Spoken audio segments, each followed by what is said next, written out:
என் அன்பான உறவுகளுக்கு வணக்கம். யூனிவர்சிட்டி ஸ்டேஷனில் இருந்து தோஹாவுக்கு போயிட்டுருக்கு மெட்ரோ ட்ரெயின். பார்த்துக்கிடுங்க அந்த பிளேஸ் எல்லாம் எவ்வளோ அருமையாக இருக்குன்னு. நம்ம நாட்டில் இருக்கக்கூடிய செடி கொடிகளை எல்லாம் அழித்து பாலைவனம் ஆக்கிட்டானுங்க. இங்கே பாலைவனமாக கிடந்த இடம் எல்லாமே சோலைவனம் ஆக்கிட்டானுங்க. லுசைலுன்னு சொல்லக்கூடியது தோஹா சிட்டிக்கும் வெளியில் உள்ள அவுட் சைடு. முன்னாடிலாம் பார்க்கும்போது பாலைவனம் மாதிரியே இருக்கும். இப்போ பாருங்கள் எவ்வளோ செடி கொடிகள் வச்சு எவ்வளோ செழுமையாக இது பண்ணியிருக்காங்கன்னு பாருங்கள்.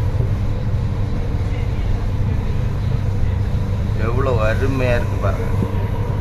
இதுதான் முன்னேற்றம், மாற்றம். இதை விட்டுக்கிட்டு அவங்க சொத்து அரசியல்வாதிகளை அவங்க சொத்து சேர்க்கறதுக்காக கல் மண்ணை எல்லாமே அடுத்த மாநிலங்களுக்கு விற்றுக்கிட்டு காசு உண்டாக்கிட்டு இருக்காங்க.